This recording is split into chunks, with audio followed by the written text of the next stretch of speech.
nous allons parler du thème du salaire et de la rétribution, ce qu'on appelle en hébreu sachar ve'onesh.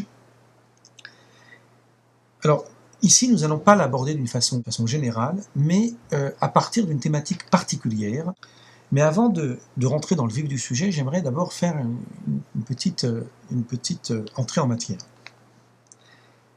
Même s'il est très difficile, d'une manière objective, de définir des dogmes du judaïsme, contrairement aux autres religions qui ont des dogmes spécifiques, le judaïsme est en long débat sur ce sujet, de telle sorte que on ne peut pas réellement définir qu'il puisse exister une dimension dogmatique qui serait tranchée dans le judaïsme. On sait par exemple que le grand Maïmonide a travaillé sur le sujet, et que dans son commentaire sur la Mishnah, il est arrivé à la conclusion qu'il existe 13 principes de foi, ce qu'on appelle les Shlosh-Esrei Ikarim. Et même si ces 13 principes de foi sont rentrés dans la foi populaire, ils sont loin d'avoir fait l'unanimité, et les rabbins, les sages, les penseurs du judaïsme, jusqu'à la plus grande philosophie juive, ont largement discuté ces principes de foi. Quoi qu'il en soit, tous sont d'accord pour dire que l'idée de sachar ve'onesh, c'est-à-dire l'idée qu'un Dieu récompense pour les bonnes actions et punit pour les moins bonnes, en d'autres termes, qu'il rend justice divine, c'est une idée qui est présente chez quasiment l'unanimité des commentateurs qui ont traité de la question des dogmes du judaïsme. Cette idée, au-delà du principe de savoir qu'il y aurait une sorte de gourou, entre guillemets, qui viendrait punir l'homme dès qu'il commet une bêtise et qui viendrait récompenser dès qu'il commet une bonne action, elle vient surtout signifier l'idée de la justice divine. Le principe, le concept qu'il y a bien une présence de Dieu dans l'histoire, que le monde n'est pas laissé pour compte, laissé par lui-même, mais qu'il y a bien un Dieu qui est présent et qui participe en fait de l'histoire humaine. Bon, c'est un vaste sujet. Dans la Torah, c'est-à-dire dans les 5 livres de Moïse, il existe, on le sait par tradition, c'est un texte qui est une idée qui est rapportée dans le traité Makot du Talmud, dans le page 23, feuillet B, pardon. Le Talmud nous dit qu'il existe 613 commandements. Que dans ces 613 commandements, il y a 248 commandements positifs et 365 commandements négatifs. Alors, il y a beaucoup de commandements qui sont plus applicables de nos jours avec la fin de la souveraineté juive et la destruction du temple. C'est pas notre sujet. Ce qui m'intéresse ici, c'est de parler d'un commandement qui est assez particulier et presque même assez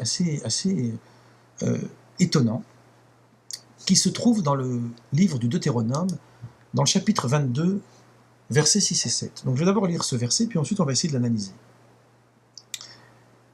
Si tu rencontres un nid d'oiseau en chemin, sur un arbre ou sur la terre, avec des poussins ou des œufs, dans lequel la mère est couchée, sur les petits ou sur les œufs, tu ne prendras pas la mère avec sa couvée. Tu laisseras s'envoler la mère avant de prendre les petits, afin que tu sois heureux et que tu prolonges tes jours. C'est un homme qui veut capturer des oiseaux. Il marche dans la forêt, et puis il voit sur un arbre un nid. La Torah le met en garde de prendre la mère des petits ensemble avec la mère, avec les petits, pardon. Donc, il doit la renvoyer, de telle sorte que la mère n'assiste pas en fait à la capture des oisillons. Alors, on ne va pas rentrer dans le sujet. S'agit-il ici d'un commandement qui invite l'homme à la compassion?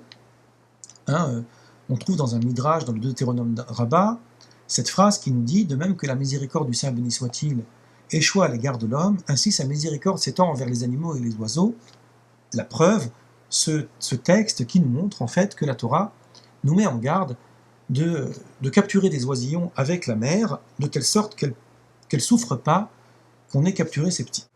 Mais ce qui m'intéresse ici, c'est la fin de ce texte. À la fin de ce texte, la Torah, en fait, le texte lui-même, biblique, promet à l'homme que s'il applique ce commandement, il sera heureux et ses jours se prolongeront. Alors là, cette idée, elle est intéressante, puisque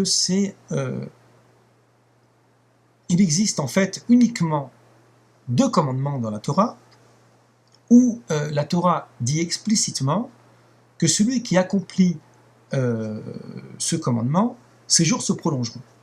on trouve ce même commandement à propos de la mitzvah de Kivud Avahem, la mitzvah du respect des parents. Dans Exode 20:12, le verset nous dit « Honore ton père et ta mère », c'est dans le décalogue, « afin que tes jours se prolongent dans le pays que l'Éternel, ton Dieu, te donne. » Donc voilà encore une fois un verset qui atteste une récompense quasi immédiate, si on s'en tient au sens pshat, c'est-à-dire au sens cohérent du texte, pour l'accomplissement d'une bonne action. Le Talmud, dans le traité Cholin, parle de ces deux commandements particuliers, à savoir celui du respect des parents et celui du renvoyer la mère, et nous cite un rabbi qui s'appelle Rabbi Yaakov, à ne pas confondre avec le Rabbi Jacob du film bien connu avec De Funès, qui lui nous donne un enseignement assez étrange. Voilà ce qu'il nous dit. Il nous dit que chaque fois que la Torah mentionne, à côté d'un commandement, la récompense qui va avec, comme c'est le cas ici, puisque on nous propose une vie heureuse, la longue vie, etc., en réalité, il s'agit uniquement d'une récompense dans la vie future, dans le monde qui vient, dans le monde qui sera après la résurrection des morts, à savoir à la fin des temps, dans les temps eschatologiques. Et c'est comme ça que Rabbi Yaakov va poursuivre son commentaire en donnant un exemple. Donc c'est un père qui dit à son fils « Monte sur le toit de la maison et rapporte-moi des pigeons. » Donc le fils monte, il renvoie la mère tel que le commandement de la Torah leur donne, il fait une chute et meurt tout de suite. L'enfant est mort. Donc là c'est particulier parce qu'il a accompli les deux commandements spécifiques pour lesquels la Torah a promis la longue vie. Il a respecté son père puisqu'il a écouté son ordre d'aller chercher le pigeonnier, et il a respecté le commandement de la Torah de renvoyer la mère, puisqu'il a bien renvoyé la mère des pigeons. Et voilà qu'il est tombé et qu'il est mort. Donc le Talmud se pose la question, en quoi aura-t-il prolongé ses jours? En quoi aura consisté son bonheur? Il faut comprendre, nous dit Rabbi Yaakov, afin que tu prolonges tes jours dans le monde qui dure longtemps, et afin que tu sois heureux dans le monde qui est totalement heureux, c'est-à-dire dans le monde à venir, dans le monde eschatologique à la fin des temps. En d'autres termes, la phrase du Talmud nous dit « Srar mitzvah behai alma lika », elle pose un principe que je vais traduire, « Le salaire d'une mitzvah n'est pas de ce monde ». Pourtant, dans le Talmud, dans le traité Chagiga, page 15, feuillet A, là-bas le Talmud nous raconte l'histoire en fait de 4 sages, 4 qui sont rentrés dans ce qu'on appelle le Pardes, c'est-à-dire l'enseignement profond de la Torah. Ils sont allés jusqu'au secret, le Sod, donc les parties les plus complexes. Et ce texte du Talmud veut nous mettre en garde de rentrer dans des sujets trop mystiques de la tradition juive sans y être réellement préparé. Pour illustrer ça, on cite cet exemple de ces 4 rabbis. Alors on va les citer, il y avait Ben Azaï, Ben Zoma, Elisha ben Avouya, qu'on appellera Acher, c'est-à-dire l'autre d'une façon péjorative, puisqu'on verra que qu'il va délaisser la tradition juive, il va devenir hérétique, et Rabbi Akiba. Qu'est-ce que nous dit le Talmud? Ben Azaï, à peine il est rentré dans l'enseignement ésotérique, ça a été trop fort pour lui, on pourrait dire, si on va employer un terme mystique, la lumière était trop intense, et il est mort. Ben Zoma, ça a été aussi trop fort pour lui, il a perdu la raison. Acher, Elisha ben Avouya, est devenu hérétique. Alors le Talmud dit il a arraché Katzatz Benetiot, il a arraché les plantations. Et ensuite le Talmud conclut avec Rabbi Akiba, qui lui est le seul qui est rentré dans la paix et qui est sorti dans la paix. Dans le Talmud, il y a toute une longue réflexion sur ce sujet. Et ce qui m'intéresse, c'est de vous apporter ce que dit le Talmud de Jérusalem à ce sujet. Il nous raconte que Elisha ben Avouya, il marchait dans le chemin et que tout d'un coup, il a vu un homme qui monte chercher un nid d'oiseau, il va renvoyer la mère, il se fait mordre par un serpent et il meurt. Elisha ben Avouya se lève et cite le verset que nous avons cité tout à l'heure, dans Deutéronome 22:7, que la Torah a bien promis que s'il renvoie à la mer, alors ses jours se prolongeront, il sera heureux et ses jours se prolongeront sur la terre. Et il pose la question, Ichan hi tovato shelze, Ichan hi arichut yamav shelze, où est la longue vie de cet homme-là et où est le bonheur promis à cet homme-là? Et c'est là qu'il décide, en fait, de couper les racines, de rompre avec son judaïsme.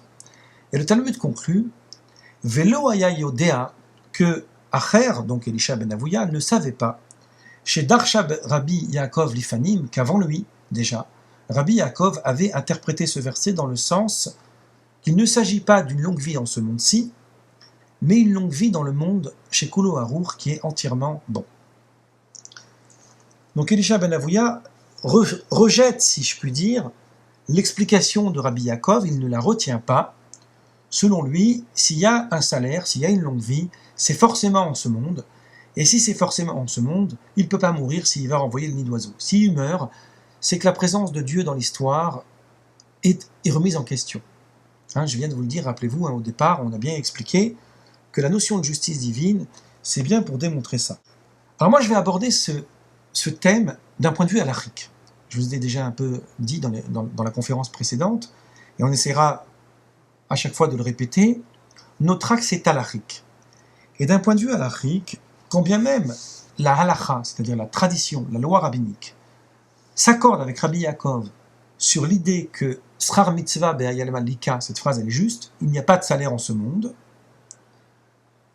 en réalité c'est Elisha ben Avouya qui a raison. Et c'est très intéressant parce qu'on va se rendre compte, et ça n'est pas la seule fois, que l'audace des rabbins du Talmud et de nos maîtres, c'est d'être capable de donner raison, y compris à un sage, à un rabbi qui a fini hérétique. On ne va pas l'aborder maintenant, mais sachez que dans le Talmud, il y a toute une explication, tout un récit, qui nous rapporte que finalement, Elisha ben Avouya a été réhabilité. Et qu'aujourd'hui, il est cité dans le Talmud, on le cite comme un rabbi parmi d'autres, malgré le fait qu'il soit tombé dans l'hérésie et que sa situation a été préoccupante. Alors, d'abord, une question, pour que ça soit plus clair pour nous, posons-nous une question simple. Elisha ben Avouya, dans le contexte, c'est un homme qui rentre dans le Pardès, c'est-à-dire qu'il est en train de rentrer dans le secret de la Torah.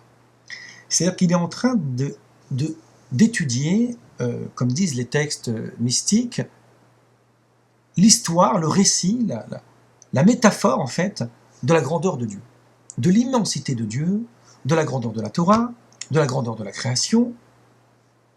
Comment cet homme peut-il rester si naïf et penser qu'un Dieu, aussi présent soit-il dans l'histoire, devrait distribuer des bons points aux hommes dans une vie si éphémère qui est la nôtre, qui est celle de notre monde?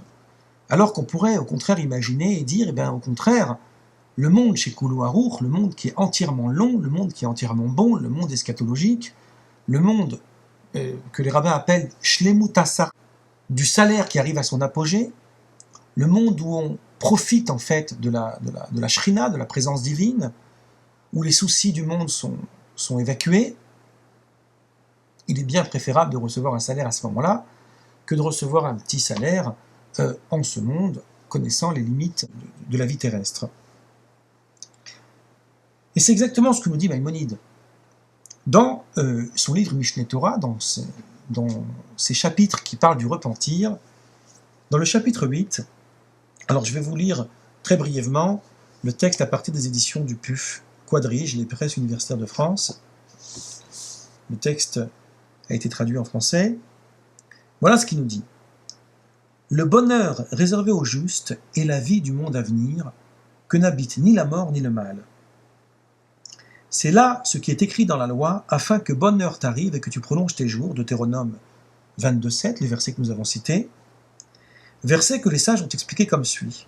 Afin que bonheur t'arrive, au monde qui tout entier n'est que bonheur, afin que tu prolonges tes jours, au monde que tout entier n'est que durée. Et c'est le monde à venir. Donc on comprend ici, Maïmonide pose un principe qui donne raison à Rabbi Yaakov, à savoir qu'il n'y a pas de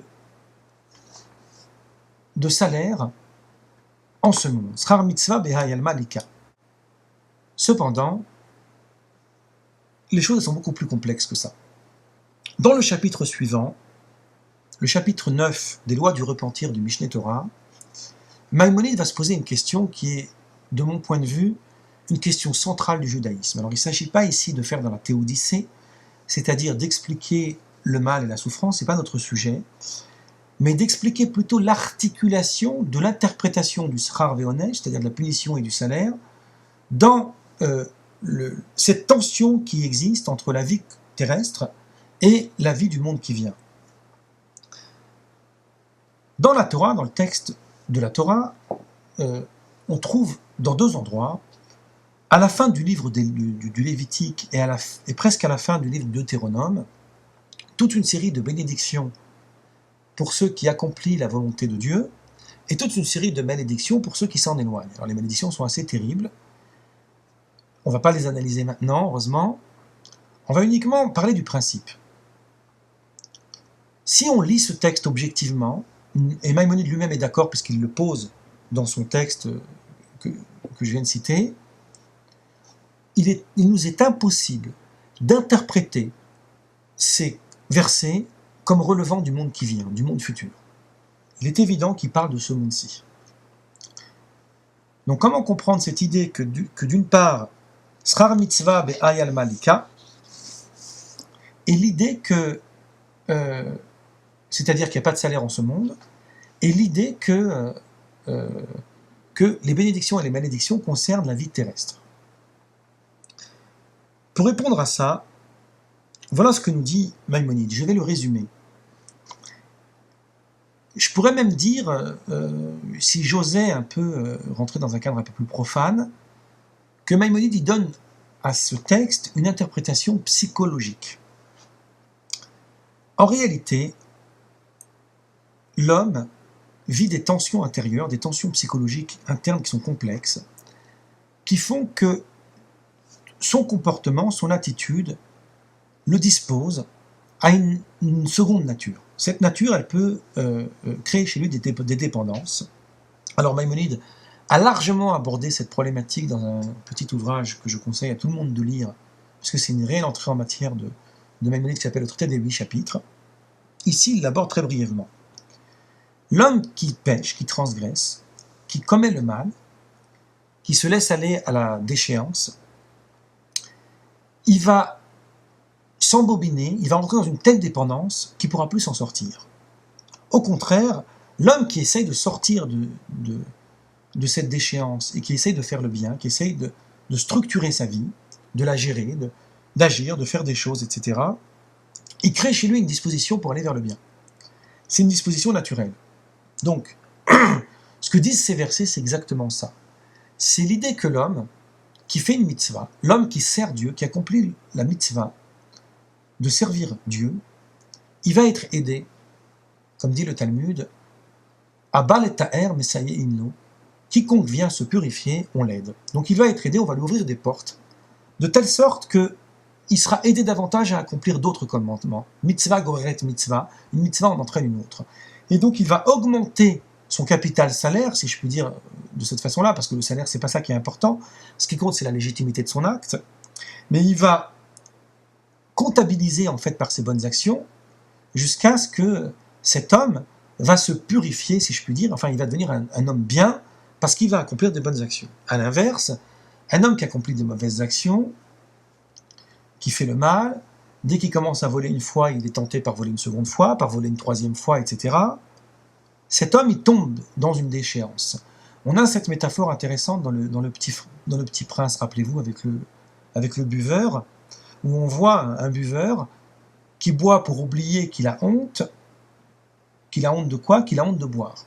Donc il ne trouve pas d'autre solution pour sortir de son problème que de s'enfoncer davantage. Et c'est ça que nous dit Maïmonide. Si l'homme, il s'adonne à la loi, il s'adonne à l'étude, il s'adonne aux bonnes actions, alors il aura toutes les portes qui vont s'ouvrir pour lui pour pouvoir l'accomplir davantage. Si l'homme, au contraire, il s'adonne à la déchéance, il s'adonne à la transgression, il commet les pires méfaits, eh bien il va être dans une situation telle qu'il ne pourra plus accomplir les bonnes actions. Et ce sont ça les malédictions. Les malédictions, ça signifie, tu n'as pas voulu, alors que tu vivais dans la félicité, te servir de ces biens qui étaient les tiens pour accomplir des bonnes actions. mais tu as choisi d'accomplir le mal, on va te mettre dans une situation telle que même si tu voudras accomplir le bien, tu ne pourras pas, parce que tu seras complètement embobiné par le mal qui est le tien. Donc, même s'il n'y a pas de salaire en ce monde, ça n'est pas le salaire, il y a l'idée que chaque fois que l'homme accomplit une bonne action, quelque chose s'ouvre pour lui pour qu'il soit aidé à ce que ces bonnes actions soient accomplies encore mieux, soient accomplies davantage.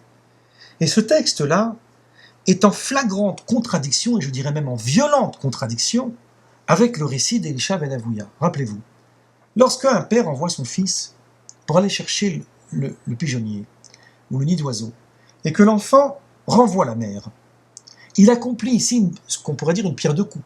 Il fait les deux commandements pour lesquels la Torah a prévu la longue vie. C'est-à-dire à la fois il respecte son père, et en même temps il renvoie la mère. Certes, le salaire, les ma'an yetivlar ve'ararta yamim, afin que tu sois heureux et que tes jours se prolongent, n'est pas dans ce monde. Parce qu'il ne peut pas y avoir de salaire éphémère. Mais il ne peut pas y avoir, de l'autre côté, une telle contradiction avec la disposition avec laquelle Dieu aurait dû placer cet homme qui ne fait qu'accomplir une bonne action. C'est-à-dire que la disposition dans laquelle cet enfant, et son père aussi, parce qu'on ne parle pas de la souffrance du père qui vient de perdre son enfant sous les yeux alors que c'est lui qui l'a envoyé aller chercher ce nid d'oiseau, la souffrance est terrible. Donc il le met dans une disposition qui n'est absolument pas favorable à ce qu'il accomplisse les mitzvot.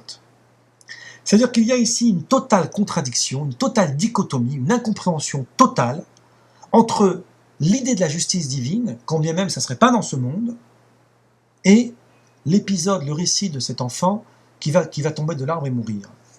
Donc le rejet d'Elisha ben Avouya de la tradition juive, si tant est de dire qu'il n'est pas acceptable d'un point de vue religieux, d'un point de vue théologique, il a un sens. C'est-à-dire qu'il détermine l'idée qu'on ne peut pas croire en un Dieu qui est à ce point absent de la réalité terrestre, de l'histoire de l'humanité, qu'il ne rend plus justice, qu'il n'est plus capable de rendre justice. Certes, la justice, elle n'est pas dans ce monde, mais il y a un effet miroir, surtout si on rentre un peu dans l'enseignement chassidique. Les chassidoutes, elles nous expliquent en fait que ce monde est un reflet de la divinité. Certes, dans la divinité, les choses elles sont beaucoup plus élevées, qu'il y a un voile terrestre, mais il n'en demeure pas moins qu'il y a quelque chose qui nous permet d'appréhender, de voir, moi j'appellerais ça plutôt un sillon, une trace, un réchimo, qui nous permet de voir qu'il y a bien une manifestation divine dans ce bas monde. Or, l'épisode du nid d'oiseau atteste une absence totale de présence divine dans ce monde. Et c'est ça la question d'Elisha ben Avouya. La question d'Elisha ben Avouya, c'est pas uniquement l'idée de dire, s'il est mort, c'est que Dieu l'a pas récompensé, parce qu'il sait très bien, Elisha ben Avouya, que Dieu il récompensera là où il a envie de récompenser. Mais c'est la dichotomie. Et cette question d'Elisha ben Avouya, elle est halachique. Parce qu'à partir du moment où cet enfant ne peut plus accomplir la loi, puisqu'il meurt au moment même où il va chercher le nid d'oiseau, c'est qu'il n'y a plus de rapport intrinsèque entre la mitzvah et le Metzavé, c'est-à-dire le Créateur qui ordonne d'accomplir ce commandement. Alors il ne s'agit pas pour moi de répondre à la question, vous comprenez bien, parce qu'il n'y a pas de réponse.